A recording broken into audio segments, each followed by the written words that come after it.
SuperHero Critic, and I'll stay super as long as you stay awesome. And I understand that this episode is late because lately I've been late with everything. Hopefully the rest of the year I can be on more of a schedule. But that being said, after 5 years of doing this show, y'all will know that I am a huge Power Rangers fan. I even dedicated an entire summer doing reviews on the big story arc. That being said, this year, 2018, is the 25-year anniversary of Power Rangers. So, throughout the year, I'm going to be doing different Power Ranger-related reviews throughout the entire year. So, why not dive into the very first pilot of Power Rangers?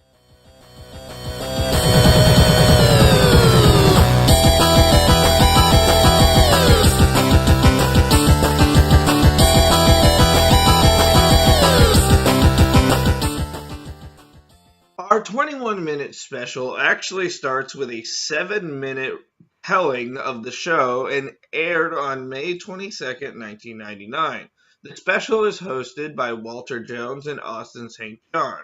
The commentary shows clips from the show and talks about what the Rangers are and recaps major details from Mighty Morphin all the way to Lost Galaxy. But you are here for the actual pilot. So let's skip that 7-minute introduction of the show and just focus on the actual pilot for the rest of this review. We begin at the bowling alley where we slowly meet Zach and each of our characters. So there you have the first difference between the pilot and the actual show, where the original Trini was replaced with Trini we know today, and was originally played by Audrey Dubois. I can never pronounce her last name, even though I lived in the city in Pennsylvania. Zach ruins Jason's turn, while Kim fails at bowling for herself. Oh, it broke my nail! This specific character would eventually get replaced with the character Skull, and Paul would eventually become Bulk. The reason for the change is apparently this villain was too dark. I don't see it. The next scene involves the thugs, one of which is played by the future Bulk, demanding for payment for the thug's jacket that Kim ruined. Our group honestly proceed to kick the group's ass. Watch the ball. See ya!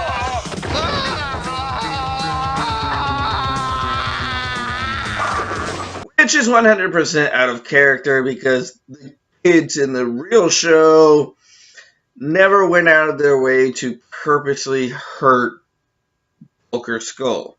It was all slapstick. Then again, in this, they are actual teens with attitude. The cartoon Samurai Pizza Cats is then interrupted by a news bulletin. We take you live to the moon, where astronauts are about to uncover what may be the first alien object ever found. Hey, you smell something funny? Nah, maybe it's your spacesuit. I think it's coming from there. Of course, we finally find alien life, and all we get is the dumpster end of the trash. Our astronauts open the dumpster, and the show's villains are finally set free. Rita attacks the city, and we then head to the Rangers' mentor. What'd that do? Teleport to us the most dangerous group of ruthless, underhanded, overbearing, self-absorbed, and over-emotional humans in the area. No, not teenagers! So here is another difference between the pilot and the final product. Zoltar was changed to Zordon, which I personally think is a better name. Alpha 5 does not look like a poor person's cosplay. And they got rid of that bad Snapchat filter before Snapchat existed. Our 5 teenagers are then teleported to the command center and meet Zoltar for the first time. That is Zoltar, an interdimensional being caught in a time warp. My name is Alpha 5, his trusted assistant. Yeah, right, and I'm a Ninja Turtle. So it's Zach's fault that they decided to mix franchises come in space. I hate you. Stop mixing my franchises! Zoltar explains what's going on and shows them Rita's destruction, and the 5 of them are shown morphing into the dinosaur they will become man, which to me is kind of disturbing and creepy. Our heroes are not impressed and decide to leave the command center, and Rita then spots the Rangers and attacks.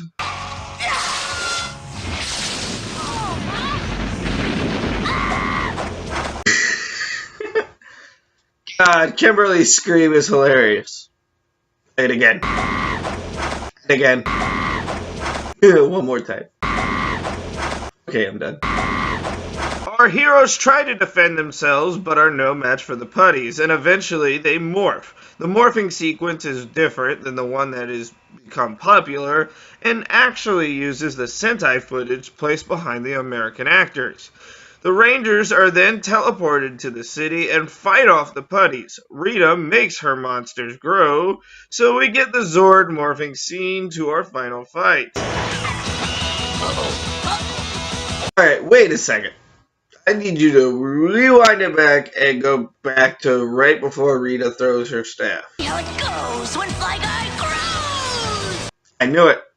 How the fuck is Goldar supposed to grow when you're in the process of standing next to Rita?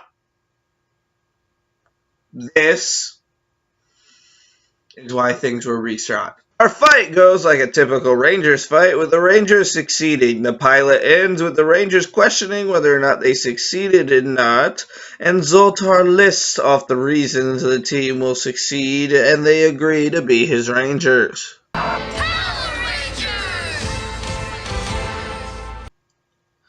Clearly, the pilot was good enough to greenlight the show, as well as create the 25-year, more phenomenal experience that is Power Rangers.